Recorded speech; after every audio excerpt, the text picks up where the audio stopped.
శ్రీ గురుభ్యో నమః. కార్తీక పురాణం 6వ రోజు పారాయణం. శుక్లాంబరధరం విష్ణుం శశివర్ణం చతుర్భుజం ప్రసన్నవదనం ధ్యాయేత్ సర్వవిఘ్నోపశాంతయే. 11వ అధ్యాయం. వశిష్ఠ ఉవాచ. ఓ మహారాజా, కార్తీక మాసంలో శ్రీహరిని ఎవరైతే అవిసెపూలతో పూజిస్తారో వాళ్ళకి చాంద్రాయణ ఫలం కలుగుతుంది. గరికతోనూ కుశలతోనూ పూజించేవాళ్ళు పాప విముక్తులై వైకుంఠమును పొందుతారు. చిత్రవర్ణ వస్త్రాన్ని శ్రీహరికి సమర్పించిన వాళ్ళు మోక్షమును పొందుతారు. కార్తీక స్నానం ఆచరించి విష్ణు సన్నిధిలో దీపమాలికలు ఉంచేవాళ్ళు, వైకుంఠ పురాణ పాఠకులు, శ్రోతలు కూడా విగతపాపులై పరమపదాన్ని చేరుతారు. ఇందుకు ఉదాహరణగా వినినంత మాత్రాన్నే సర్వపాపాలను నశింపచేసేది ఆయురారోగ్యదాయిని అయిన ఒక కథను వినిపిస్తాను విను అని చెప్పి వశిష్ఠ మహర్షి ఈ విధంగా చెప్తున్నాడు. మందరోపాఖ్యానం. కళింగదేశీయుడు అయిన మందరుడు అనే ఒకానొక బ్రాహ్మణుడు స్నాన సంధ్యా వందనాలు అన్నింటినీ వదిలేసి పరులకు కూలి పనులు చేస్తూ ఉండేవాడు. అతనికి పతివ్రత, సర్వ సాముద్రికాది శుభలక్షణ సంపన్నురాలు, సద్గుణంతో ఉండటం చేత సుశీల అని పిలువబడే భార్య ఉండేది. భర్త ఎంత దుర్మార్గుడు అయినా కూడా అతని పట్ల అనురాగమే తప్ప ద్వేషం లేనిదై పాతివ్రత్య నిష్ఠాపరురాలు అయి ఉండేది. కొన్నాళ్ల తరువాత కూలితో జీవించడం కష్టమని భావించిన మందరుడు అరణ్యంలో ఉంటూ ఖడ్గం చేతపట్టి దారులు కాసి బాటసారులను కొట్టి వారి నుండి ధనం అపహరిస్తూ కాలం గడపసాగాడు. ఆ దొంగ సొత్తును ఇరుగు పొరుగు దేశాలకు తీసుకొని పోయి అమ్మి ఆ సొమ్ముతో కుటుంబ పోషణ చేసేవాడు. ఒకసారి దొంగతనం కోసం దారి కాసి ఉన్న మందరుడు బాటసారి అయిన ఒక బ్రాహ్మణుడిని పట్టుకొని అక్కడి మర్రి చెట్టుకు కట్టివేసి ఆ బ్రాహ్మణుడి డబ్బులన్నీ అపహరించాడు. ఇంతలోనే అటుగా వచ్చిన పరమ క్రూరుడైన ఒక కిరాతకుడు దోచుకొనిన మందరుడిని, దోచుకోబడిన బంధితుడై ఉన్న బ్రాహ్మణుడిని ఇద్దరినీ కూడా చంపేసి ఆ ద్రవ్యాన్ని తాను అపహరించుకుని వెళ్ళబోయాడు. కానీ అదే సమయానికి అక్కడి కిరాత మందర బ్రాహ్మణుల నుండి వచ్చే నరవాసనను పసిగట్టిన దగ్గరలోని గుహలో ఉన్న పెద్ద పులి గాండ్రుమంటూ వచ్చి కిరాతకునిపై పడింది. పులి తన పంజాతోనూ కిరాతకుడు ఖడ్గంతోనూ ఒకరినొకరు కొట్టుకున్నారు. ఆ జగడంలో పులి, కిరాతకుడు కూడా ఏకకాలంలో మరణించారు. ఈ విధంగా మరణించిన బ్రాహ్మణ, మందర, పులి, కిరాతకుల జీవులు నలుగురు యమలోకం చేరి కాలసూత్రం అనే నరకాన్ని పొందారు. యమకింకరులు ఆ నలుగురిని పురుగులు అమేధ్యముతో నిండి ఉన్న తప్త రక్త కూపంలో పడేశారు. ఇక భూలోకంలో భర్త మరణవార్త తెలియని మందరుని భార్య అయిన సుశీల మాత్రం నిత్యం భర్త ధ్యానం చేస్తూ ధర్మవర్తనతో, హరిభక్తితో, సజ్జన సాంగత్యంతో జీవించసాగింది. ఒకనాడు నిరంతర హరినామ సంకీర్తన తత్పరుడు, అందరిలోనూ భగవంతుణ్ణి దర్శించువాడు, నిత్యానంద నర్తనుడు అయిన ఒకానొక యతీశ్వరుడు ఆ సుశీల ఇంటికి వచ్చాడు. ఆమె శ్రద్ధాభక్తులతో అతనికి భిక్ష వేసి, అయ్యా, నా భర్త కార్యార్థి అయి వెళ్ళి ఉన్నాడు, ఇంట్లో లేడు, నేను ఏకాకిని, ఆయన ధ్యానంలోనే కాలం గడుపుతున్నాను అని విన్నవించుకుంది. అందుకు ఆ యతీశ్వరుడు, అమ్మాయి, ఆవేదన పడకు, ఈరోజు కార్తీక పౌర్ణమి మహాపర్వదినం. ఈరోజు సాయంకాలం నీ ఇంట పురాణ పఠనం, శ్రవణం మొదలైనవి ఏర్పాటు చేయి. అందుకుగాను ఒక దీపం చాలా అవసరం. దీపానికి తగినంత నూనె నా దగ్గర ఉంది. నువ్వు ఒత్తిని, ప్రమిదను సమర్పించినట్లయితే దీపం వెలిగించవచ్చును అని సలహా ఇచ్చాడు. ఆ యతిశ్రేష్ఠుని మాటలకు అంగీకరించి సుశీల తక్షణమే గోమయంతో ఇల్లంతా పరిశుభ్రం చేసి 2 ఒత్తులను చేసి యతీశ్వరుని దగ్గర నూనెతో వాటినే వెలిగించి శ్రీహరికి సమర్పించింది. యతి ఆ దీపసహితంగా విష్ణువును పూజించి మనశుద్ధి కోసం పురాణ పఠనం ఆరంభించాడు. సుశీల పరిసరాల ఇండ్లకు వెళ్ళి వారినందరినీ పురాణ శ్రవణానికి ఆహ్వానించింది. అందరి నడుమ తాను కూడా ఏకాగ్రచిత్తయ్యి ఆ పురాణాన్ని వింది. అనంతరం ఆమెకు శుభాశీస్సులు అందించి యతీశ్వరుడు వెళ్ళిపోయాడు. నిరంతరం హరిసేవనం వలన క్రమక్రమంగా ఆమె జ్ఞాని అయి తర్వాత కాలధర్మం చెందింది.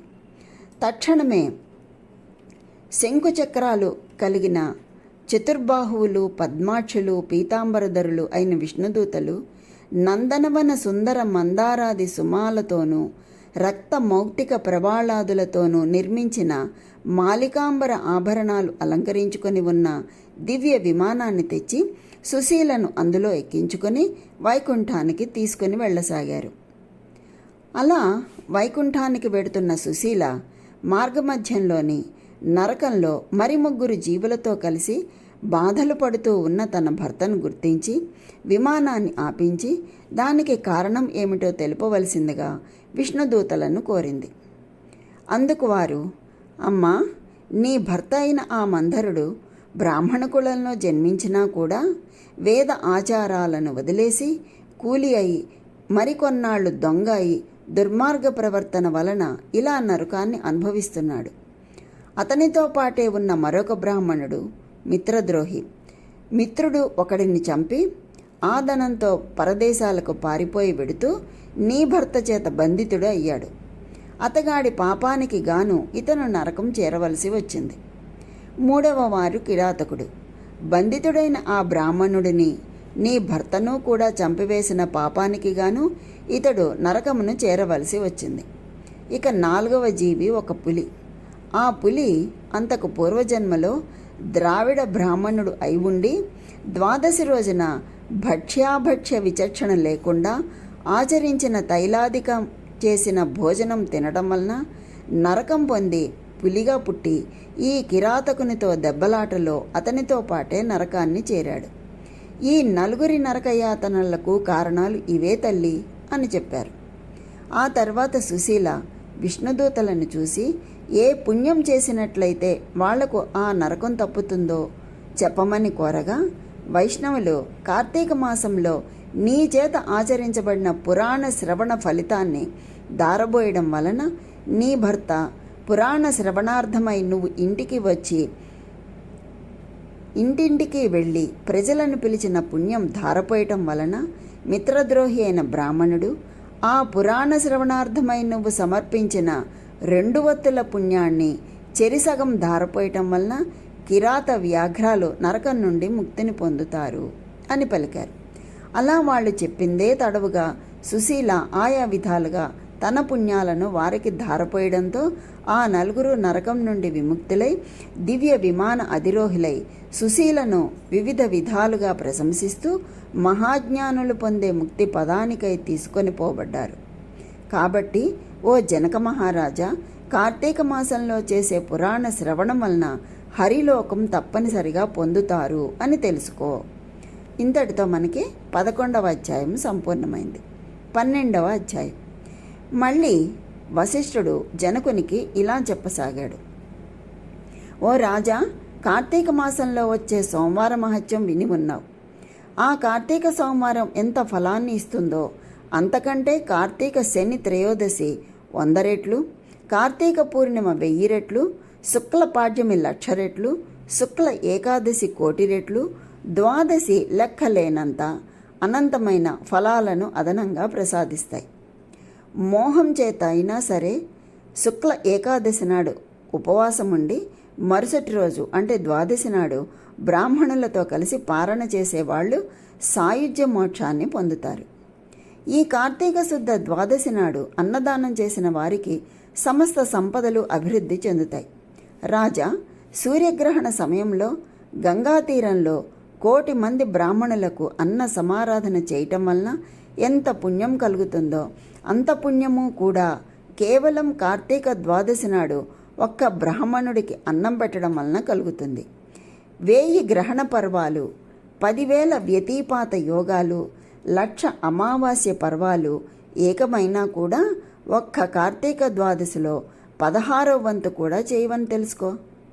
మనకు ఉన్న తిథులలో పుణ్యప్రదాలైన తిథులెన్నైనా ఉండవచ్చు కాక, కానీ వాటన్నింటికంటే కూడా సాక్షాత్తు విష్ణుప్రీతికరమైన ఈ కార్తీక ద్వాదశి అత్యంత ఫలప్రదం అని మర్చిపోకు.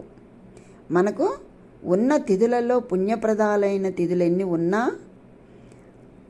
అయినప్పటికీ కూడా, అంటే ఎన్ని తిథులు ఉన్నప్పటికీ కూడా, ఎన్నైనా ఉండవచ్చు, అయినప్పటికీ కూడా వాటన్నింటికంటే కూడా సాక్షాత్తు విష్ణుప్రీతికరమైన ఈ కార్తీక ద్వాదశి అత్యంత ఫలప్రదం అని మర్చిపోకు అని చెప్తున్నాడు వశిష్ఠుడు జనకునికి. ఏకాదశి నాడు రాత్రి సమయంలో కార్తీక శుద్ధ ద్వాదశి నాడు క్షీర సముద్రం నుంచి శ్రీహరి నిద్రలేస్తాడు. అందువల్లనే దీనికి హరిబోధిని ద్వాదశి అనే పేరు వచ్చింది. అటువంటి ఈ హరిబోధిని నాడు ఎవరైతే కనీసం ఒక్క బ్రాహ్మణునికి అయినా అన్నదానం చేస్తారో వాళ్ళు ఇహంలో భోగసేవలను, పరంలో భోగిసైన సేవలను పొందుతారు. కార్తీక ద్వాదశి నాడు పెరుగు, అన్నం దానం చేయటం సర్వోత్కృష్టమైన దానంగా చెప్పబడుతూ ఉంది. ఎవరైతే ఈ ద్వాదశి నాడు పాలు ఇచ్చే ఆవును వెండి డెక్కలు, బంగారు కొమ్ములతో అలంకరించి పూజించి దూడతో సహా గోదానం చేస్తారో వాళ్ళు ఆ ఆవు శరీరంపై ఎన్ని రోమాలైతే ఉంటాయో అన్ని వేల సంవత్సరాల స్వర్గంలో నివసిస్తారు. ఈరోజు వస్త్రదానం చేసిన వాళ్ళు సంచితార్థాలు అన్నీ సమసిపోయి వైకుంఠానికి వెడతారు అనడంలో ఎటువంటి వివాదమూ లేదు. పండ్లు, తాంబూలం, యజ్ఞోపవీతాలను సదక్షిణంగా దానం చేసేవాళ్ళు సమస్త భోగాలను అనుభవించి అంత్యంలో ఆ శ్రీహరిని చేరుతారు. ఓ మహారాజా, ఎవరైతే కార్తీక శుద్ధ ద్వాదశి నాడు సాలగ్రామాన్ని, బంగారపు తులసి వృక్షాన్ని దక్షిణా సమేతంగా దానం చేస్తారో వాళ్ళు చతుస్సాగర పర్యంతమైన సమస్త భూమండలాన్ని దానం చేసినంత పుణ్యాన్ని పొందుతారు. ఇందుకు నిదర్శనంగా ఒక గాథను చెప్తాను విను అంటూ ఈ విధంగా చెప్తున్నాడు. ధర్మవీరోపాఖ్యానం. పూర్వం గోదావరి తీరంలో దురాచారవంతుడు, పరమ పిసినుగొట్టు అయిన ఒక వైశ్యుడు ఉండేవాడు. ఈ పిసినుగొట్టు దాన ధర్మాలు చేయకపోవడమే కాక తాను కూడా తినకుండా ధనం పోగు చేసేవాడు. దాన ధర్మాలే కాదు, కనీసం ఎవ్వరికీ మాట సాయమైనా చేసేవాడు కాదు. నిత్యం ఇతరులను నిందిస్తూ ఇతరుల డబ్బులపై ఆసక్తి చూపే ఈ పిసినిగొట్టు ధనాన్ని వడ్డీలకు తిప్పుతూ అంతకంతకు డబ్బును పెంచుకోసాగాడు. అంటే నిత్యం ఇతరులను తిడుతూ ఇతరుల డబ్బులపై ఆసక్తి చూపే ఈ పిసినిగొట్టు వాడు ధనాన్ని వడ్డీలకు తిప్పుతూ అంతకంతకు డబ్బును పెంచుకోసాగాడు. ఒకానొకసారి ఈ పిసినిగొట్టు ఒక బ్రాహ్మణుడికి ఇచ్చిన అప్పు రాబట్టుకోవడం కోసం అతని గ్రామానికి వెళ్ళి తాను ఇచ్చిన బాకీని వడ్డీతో సహా వెంటనే చెల్లించాల్సిందిగా పట్టుబట్టాడు. అందుకు ఆ బ్రాహ్మణుడు, ఓ రుణదాత, నేను నీ బాకీ ఎగవేసేవాణ్ణి కాదు, ఎందుకంటావేమో, యో జీవతి రుణీ నిత్యం నియమం కల్పమస్నుతే పశ్చాత్తస్య సుతో భూత్వా తత్సర్వం ప్రతిదాస్యతి అన్నారు. అంటే ఎవడైతే రుణం తీర్చకుండానే పోతాడో వాడు మరుసటి జన్మలో రుణదాతకు సంతాన రూపంగా జన్మించి ఆ రుణాన్ని చెల్లుబెట్టుకోవలసి వస్తుంది. అందుచేత ఏదో విధంగా సంపాదించి ఈ మాసం చివరిలో నీ రుణం చెల్లు చేస్తాను, అంతవరకు ఓర్పు వహించి ఉండు అని చెప్పాడు. ఆ బ్రాహ్మణుల మాటలను పరాభవం మాటలుగా భావించిన పిసినుగొట్టు కోపంగా, నీ కబుర్లు నా దగ్గర కాదు, నీ బాకీ వసూలు కోసం నెల్లాళ్ళు ఆగే సమయం నాకు లేదు, మర్యాదగా ఇప్పుడే ఇవ్వు, లేదా ఈ కత్తితో నిన్ను నరికేస్తాను అన్నాడు. యథార్థంగానే ఆ సమయంలో ధనం లేదని, అప్పటికప్పుడు తాను ఆ అప్పు తీర్చలేనని చెప్పాడు బ్రాహ్మణుడు.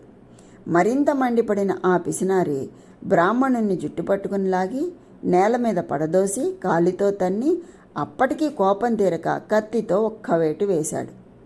సింహం యొక్క పంజా విసురుకు లేడిపిల్ల చనిపోయినట్లుగా కోపంతో ఆవేశంతో ఆ కోమటి కొట్టిన కత్తి దెబ్బకు బ్రాహ్మణుడు ప్రాణాలు కోల్పోయాడు. హత్యా నేరానికి గాను రాజు తనను దండిస్తాడు అనే భయంతో త్వరగా ఇంటికి పారిపోయి గుట్టుగా బతకసాగాడు. బతికినంతకాలం గుట్టుగా ఉండగలమే కానీ గుట్టుగా ఉన్నంత మాత్రం చేత ఎల్లకాలం బతకలేం కదా. అదేవిధంగా ఆ కోమటి కూడా ఆయువు తీరి మృతి చెందాడు. తక్షణమే యమకింకర్లు వచ్చి ఆ జీవుణ్ణి నరకానికి తీసుకొని పోయారు. జనక భూపతి రురువులనే మృగాల చేత వాటి శృంగాల చేత పీడింపచేసి ఒకానొక యాతననే రౌరవం అంటారు. ఈ కోమటిని ఆ రౌరవం అనే నరక విభాగంలో వేసి శిక్షించవలసిందిగా ఆజ్ఞాపించాడు యమధర్మరాజు. యమకింకర్లు ఆ ఆజ్ఞను అమలు చేయసాగారు. ఇక భూలోకంలో ఆ పిసినగొట్టు వైశ్యుడి కుమారుడు ధర్మవీరుడు అనేవాడు మహాదాత, పరోపకారి అయి పిత్రాజితం అయిన ఆ అఖండ ధనరాశులతో ప్రజాశ్రేయస్సు కోసం చెరువులు నూతులు త్రవ్వించి, తోటలు వేయించి, వంతెనలు కట్టించి, పేదలకు వివాహ ఉపనయనాలు వంటివి చేయిస్తూ యజ్ఞాలు యాగాలు మొదలైనవి ఆకలితో అలమటించే వారిని తరతమ భేదం లేకుండా అన్నదానాలు చేస్తూ ధర్మాత్ముడిగా పేరు పొందాడు. ఒకానొక రోజున ఆ ధర్మవీరుడు విష్ణు పూజ చేసే సమయంలో త్రిలోక సంచారి అయిన నారద మహర్షి యమలోకం నుండి బయలుదేరి హరినామస్మరణ చేసుకుంటూ ఈ ధర్మవీరుడి దగ్గరకు వచ్చాడు. ముందుగా వచ్చిన మునిరాజు నారదుణ్ణి చూసి ధర్మవీరుడు భక్తి ప్రపత్తులతో ప్రణమిల్లాడు. అర్ఘ్యపానాది వివిధ ఉపచారాలతోనూ నారదుణ్ణి పూజించి, నారద, దేవర్షులైన మీరు ఇలా మా భూమండలానికి, అందులోనూ నా గృహానికి ఇచ్చేయడం వలన నా జన్మ ధన్యమైంది.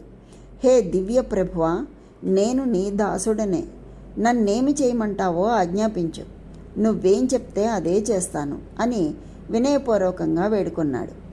అందుకు సంతోషించిన నారదముని చిరునవ్వు ముఖం కలవాడై, ధర్మవీర, నా కోసం నువ్వు ఏమీ చేయనక్కర్లేదు. నీ శ్రేయస్సు కోసం చెప్తున్నా. నా ఈ మాటలను శ్రద్ధగా విను. కార్తీక ద్వాదశి శ్రీ మహావిష్ణువుకు అత్యంత ప్రీతికరమైనటువంటి రోజు. ఆ రోజున చేసిన స్నాన దాన జప తపాది కార్యాలు అన్నీ కూడా విశేషమైన ఫలాన్ని ఇస్తాయి.